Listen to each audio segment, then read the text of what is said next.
Part 2 of the story of the sacred tree of life. So we ended off where light, or the little flame, managed to grow so big that it devoured nothingness, digested her, and boasted that I am what I am. In the meantime, but River Time was very cross with what the spark had done, and quickly sent the spirit cold to fight the spark outright. A mighty battle soon ensued, in which the spark, now a universal roaring flame, which filled the sky with many soaring tongues, tried to melt cold spirit and devour it completely. While cold, its icy spirit blew its cold wet breath into the flame, but it only turned a portion of the flame into cold white ash. And this ferocious battle, which started so long ago, today still rages unabating and shall yet proceed till time shall cease to flow. And the wise men of the tribes relate that if the flame one day shall win, all that exists shall perish in one consuming fire, while if victory goes to the spirit of cold, all living things shall freeze to death. May the great spirit, who is Lord Almighty and paramount chief of all, grant that neither flame nor cold shall ever win the war, because whosoever beats the other, the sun, the moon, the earth, and stars, and all that live shall cease to be.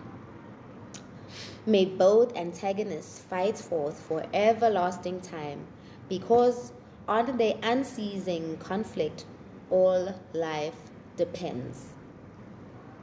From the still warm ashes, wounds in flames existence, inflicted in battle by the spirit of cold, there arose the great mother Ma, the very first goddess of human shape, the all-knowing, omniscient, most merciful goddess Ma, who created herself by the great spirit's wish, who, displeased with the wasteful and ceaseless war between the flame and the cold, had come from far beyond the 10 gates of eternity to bring order to the universe.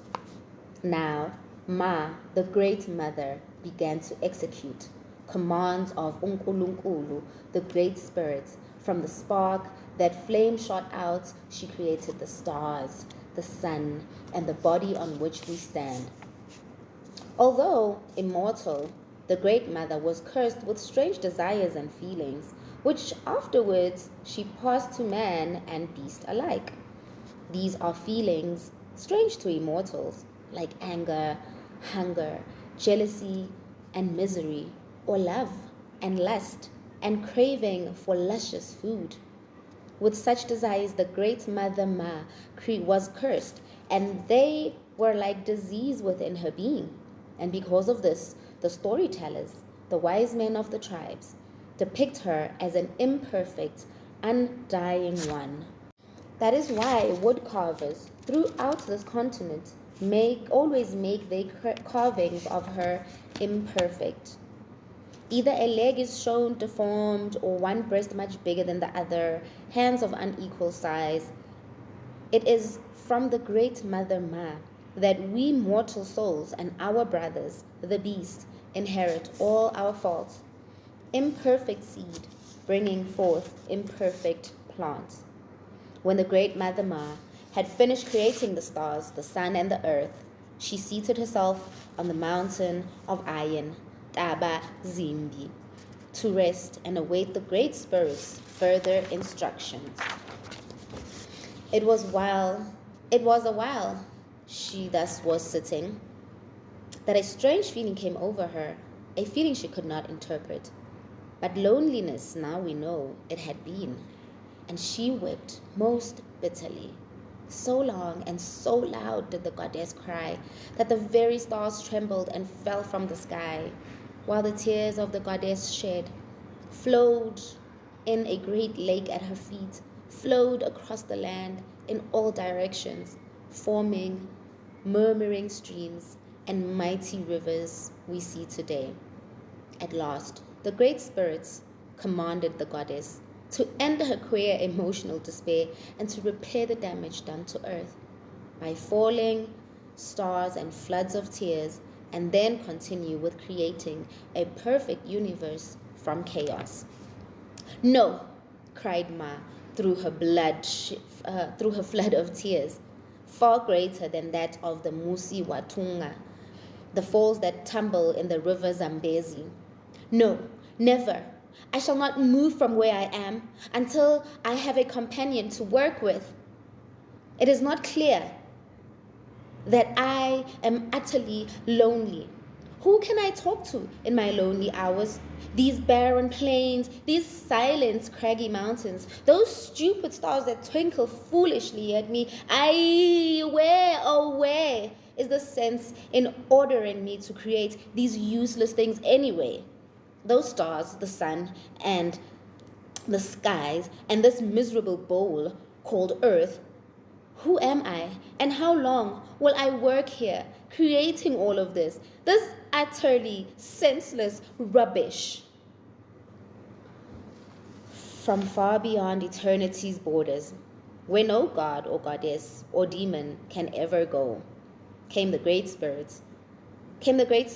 Cold and hollow and unemotional voice. It howled like a tempest through the star-spangled skies, like thunder unto the plains, re-echoing through the valley and gorges, and shaking the great barren crags, like trees in a gale.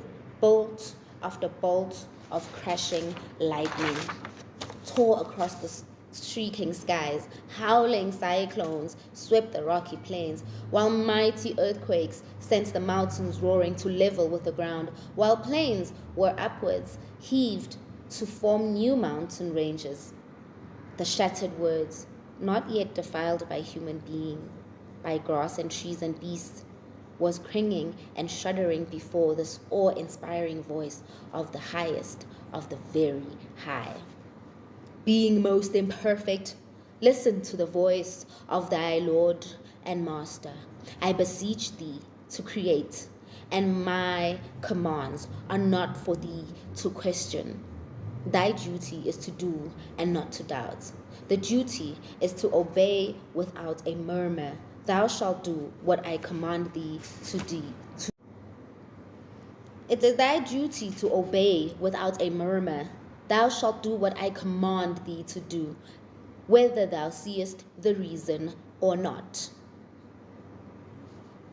The purpose behind the creation of all the universe is known to me alone, and with me it shall rest a secret till the end of time. Proceed to create as I have commanded, without delay. The goddess rose and stood on the summit of Mount Tabazimbi, the eternal Iron Mountain.